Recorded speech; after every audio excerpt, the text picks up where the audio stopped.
By the 1970s, a new writer takes over Spider-Man. A young writer comes on board, a guy named Gerry Conway. He was about 19, 20 years old, and they gave him Spider-Man as the first regular writer on Spider-Man after Stan Lee left. In effect, I was writing a character who was my age. Stan had been writing the character looking back.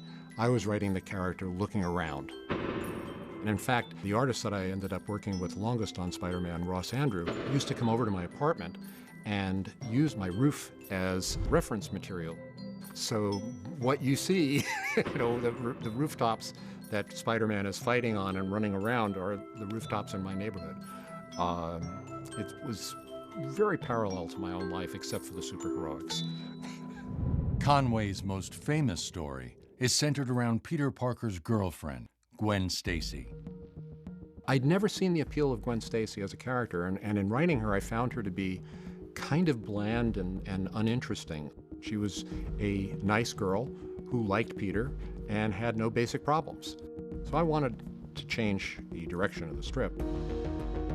And Conway, to his great credit, decided that he wasn't going to just try and repeat the successful prior formulas. He was going to try and advance the character a little.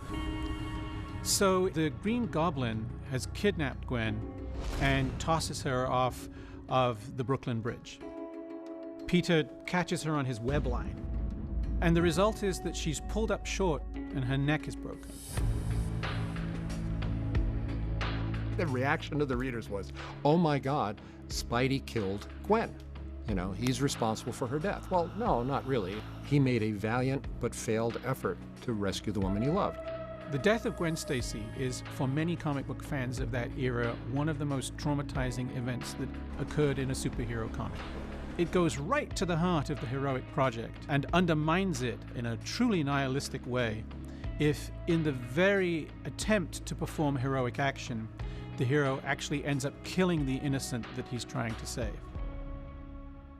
I felt it was appropriate.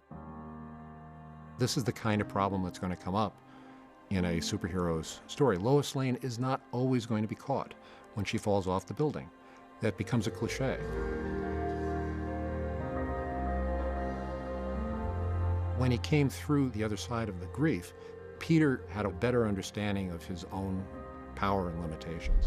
That's an aspect of maturity, and that, I think, was something that was necessary to move him from the constant guilt-ridden teen, trying to make up for his uncle's death, to someone who recognizes that with great power comes great responsibility, but great responsibility doesn't mean you're always going to be successful. They come from real life, real personal spaces in those lives. It's the core DNA of the American people. Our world is no longer black and white, and our superheroes have come to reflect that.